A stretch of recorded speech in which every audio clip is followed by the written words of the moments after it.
2016년 5월 12일 화요일 새벽기도회를 하나님께 드리겠습니다. 하나님의 말씀은 구약성경 창세기 41장 1절부터 24절까지 말씀입니다. 구약성경 63면 창세기 41장 1절부터 24절까지 말씀 한 절씩 교독하겠습니다. 만 2년 후에 바로가 꿈을 꾼즉 자기가 나일 강가에 서 있는데 보니 아름답고 살찐 7 암소가 강가에서 올라와 갈밭에서 뜯어 먹고 그 뒤에 또 흉하고 파리한 다른 7 암소가 나일 강가에서 올라와 그 소와 함께 나일 강가에 서 있더니 그 흉하고 파리한 소가 그 아름답고 살찐 7 소를 먹은지라 바로가 곧 깨었다가 다시 잠이 들어 꿈을 꾸니 한 줄기에 무성하고 충실한 7 이삭이 나오고 그 후에 또 가늘고 동풍에 마른 7 이삭이 나오더니 그 가는 7 이삭이 무성하고 충실한 7 이삭을 삼킨지라 바로가 깬즉 꿈이라. 그의 마음이 번민하여 사람을 보내어 애굽의 점술가와 현인들을 모두 불러 그들에게 그의 꿈을 말하였으나 그것을 바로에게 해석하는 자가 없었더라. 술 맡은 관원장이 바로에게 말하 이르되 내가 오늘 내 죄를 기억하나이다.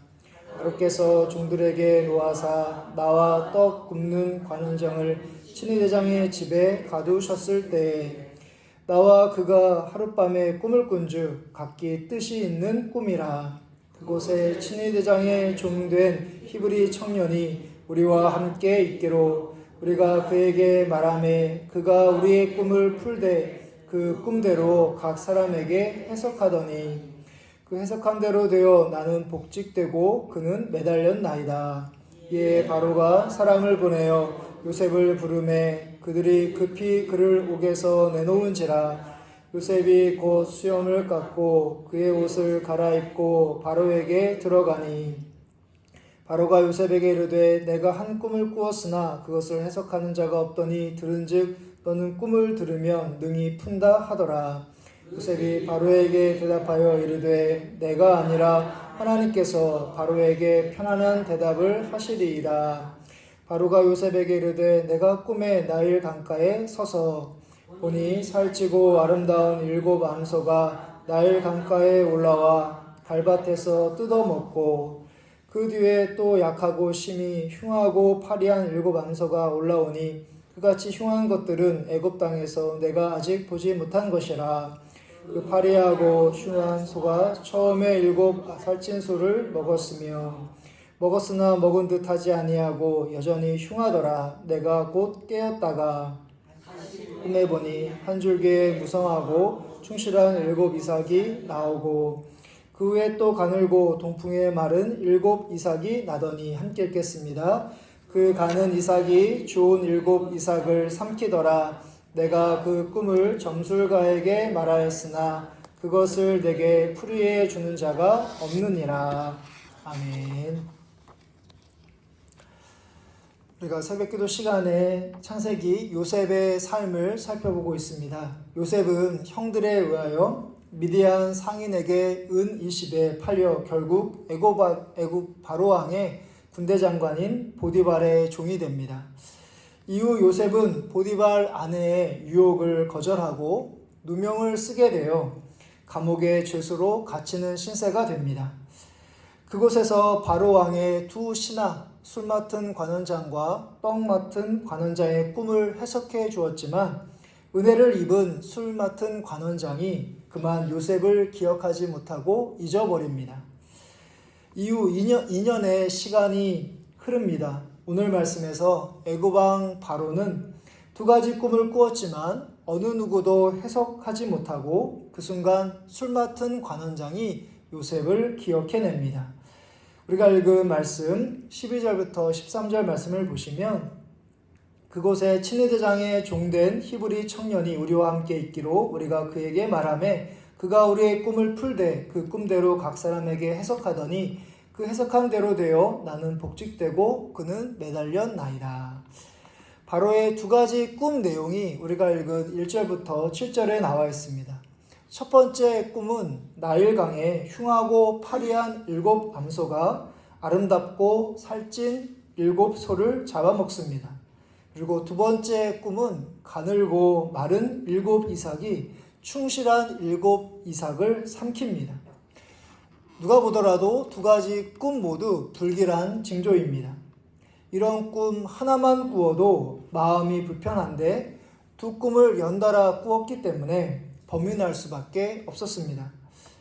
모든 사람을 동원해 꿈의 의미를 알고 싶었으나 결국 알지 못하게 되고 술 맡은 관원장이 2년 전 자신의 꿈을 해석해 주었던 요셉을 기억합니다.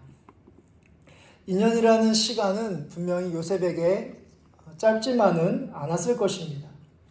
술 맡은 관원장의 도움으로 곧 자유의 몸이 될 거라 생각했을 터이니 그 시간이 오죽 길게 느껴졌을까요?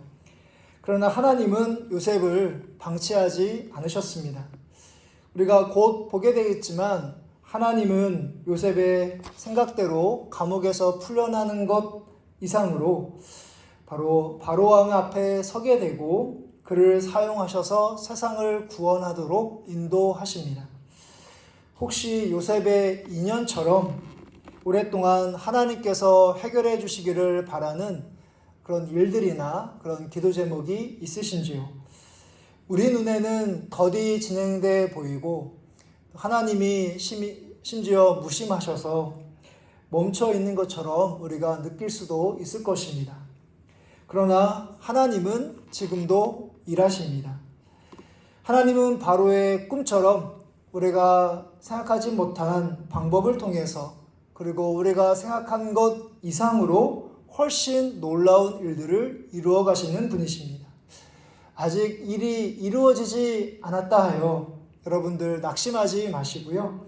하나님의 역사하심을 신뢰하는 가운데 주어진 삶의 자리에서 하나님의 백성으로 신실하게 삶을 살아가시는 여러분들 되시기를 바랍니다. 드디어 요셉은 죄수의 신분으로 바로왕 앞에 서게 되고 그가 꾼 꿈을 알게 하시는 분은 하나님이십니다 라고 고백하고 있습니다. 우리가 읽은 15절부터 16절의 말씀 우리 같이 함께 다시 한번 읽어보도록 하겠습니다. 15절부터 16절의 말씀입니다.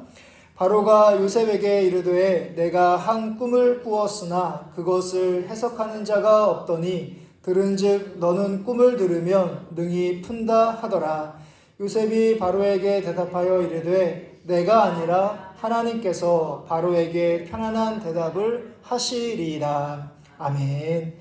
지금까지 애굽의 그 어떤 지혜자나 점술가가 꿈을 해석하지 못했기 때문에 요셉이 주목을 받을 수 있는 너무나 좋은 기회입니다.